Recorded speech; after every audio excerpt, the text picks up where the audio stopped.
Okay, good evening, class. Okay, I'm Betty. I'll be taking you through laboratory practice and workshop practice. And first, let me call the register. So, Damaklin, Eric, Naomi, Josphat. Okay, now let me share my screen.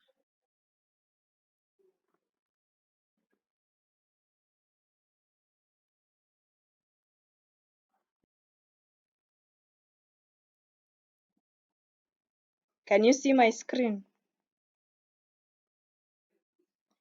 Okay, so today we will be talking about safety in the laboratory and more specifically about laboratory hazards.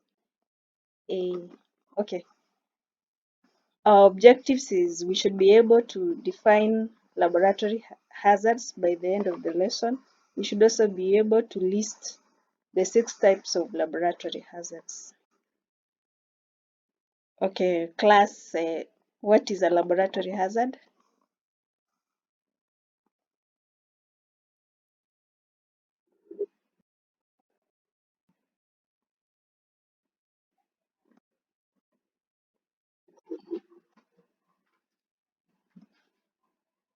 Naomi?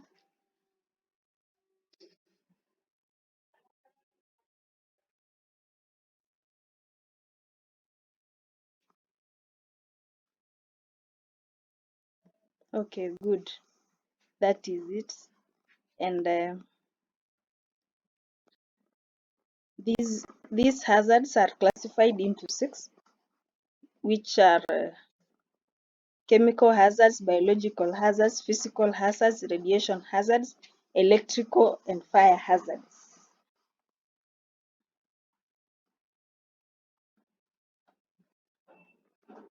Okay, about chemical hazards, as you can see from your screen, chemical hazards are caused by exposure to harmful chemicals, which can enter the body through contaminated food, through inhalation, through absorption, through the skin. They can cause acute or long-term detrimental health effects. Okay, biological hazard. Who can tell us what is a biological hazard?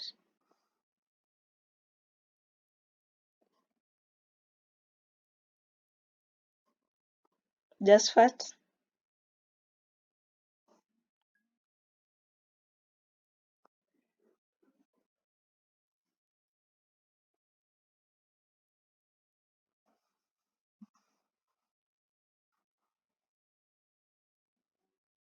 Yes, correct. That is biological hazards. And as you can see alongside your notes, there is a sign that shows caution, cautioning you about biological hazards. This sign can be found in containers containing chemicals that are biologically hazardous or substances that can can cause infection. Okay, how can these infectious agents come into contact to your body while in the lab? Anyone?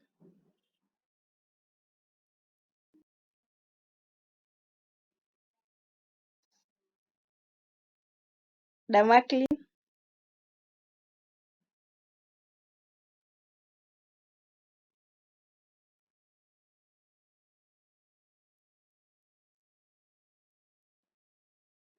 Thank you. That is it. Then our next one is physical hazards. These are physical injuries like fractures and dislocations, which are caused by falls or trips. Next is radiation hazards, which are caused by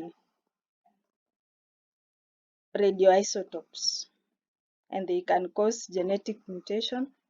They can also cause cancer. The next is electrical hazards, which are caused by electricity. You should approach when you see that sign, approach that place with caution because you can be shocked or you can cause fire or explosion. And then finally we have fire hazards. Fire hazards are caused by fire. Fire can cause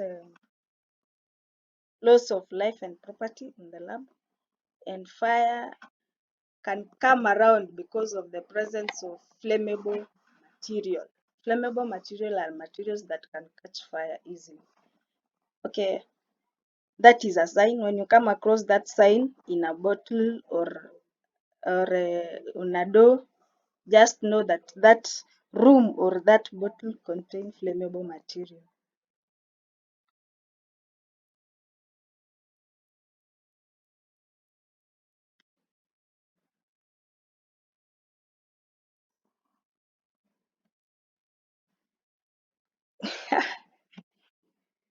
I'm here, I'm not lost.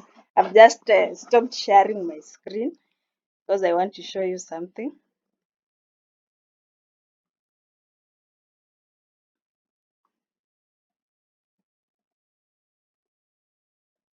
Okay, there is this video here. I don't know if you can see it. Can you see it? Can you see something? Okay, can you hear any sound? No sound, but you can see something. Okay. Okay, as you can see, that those two are two chemicals in the lab which are placed in crucibles.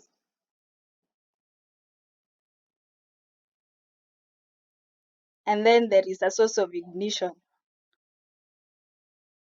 You can see one is burning, the other one is not burning. What could that mean, class?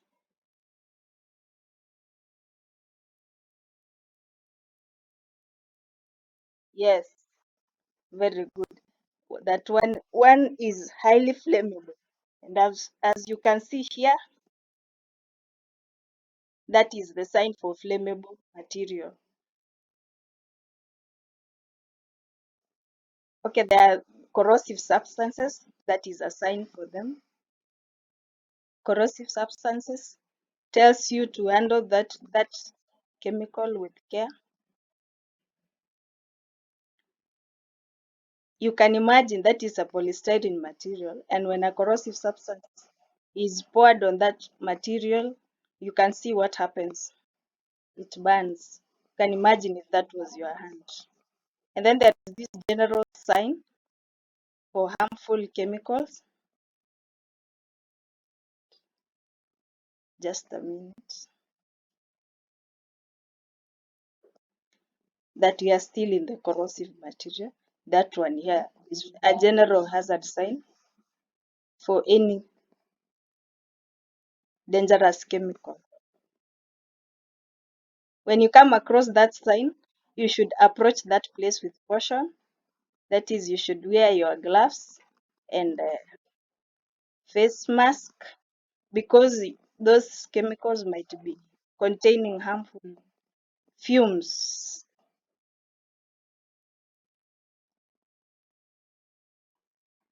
There is that other sign, which is a hazardous material that is harmful to the environment. When you come across that one, you know you have basic education in environmental management. So when you come across that material, you should know how to dispose it. When you come across that sign. And then there is that one for compressed gases.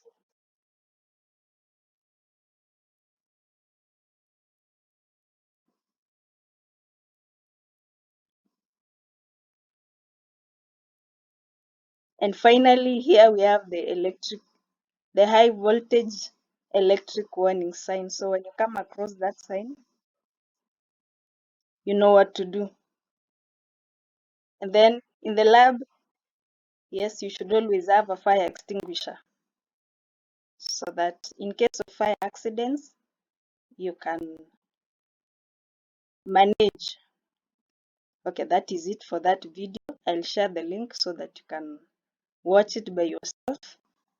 And now, um,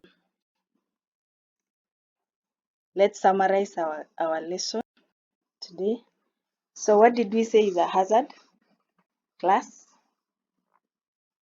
Damaris? Damaris, are you with us?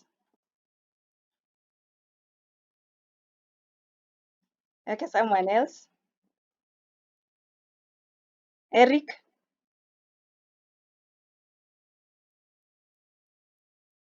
Okay, okay, thank you. We said there are 6 types of hazards. Can we list them?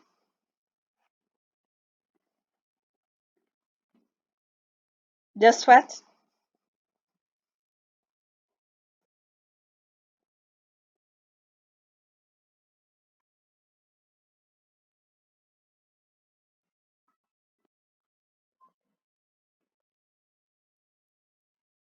Thank you.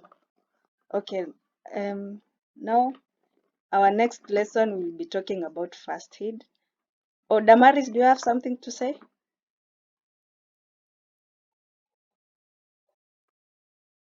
Okay,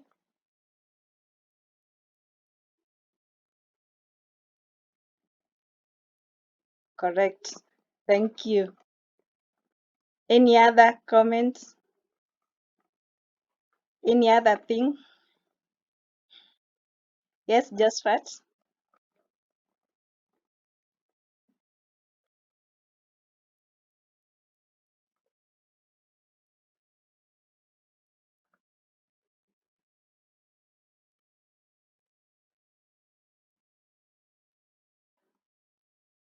Yes, correct. Thank you.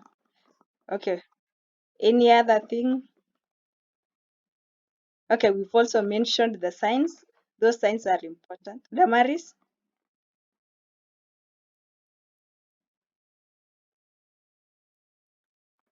Yes,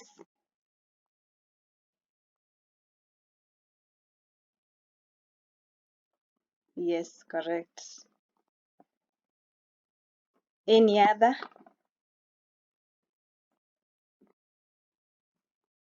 Any question? Okay, we have also talked about those signs. Those signs are important because you are not always, you don't always know what is contained in containers or something, but that sign gives you an immediate warning so that you know what to do. You know how to protect yourself. Okay, now I have an assignment for you. First of all, in our next class we'll be talking about first aid. And the assignment I have for you is I want you to describe ways of preventing hazards in the lab. That's all for today. Thank you and good evening.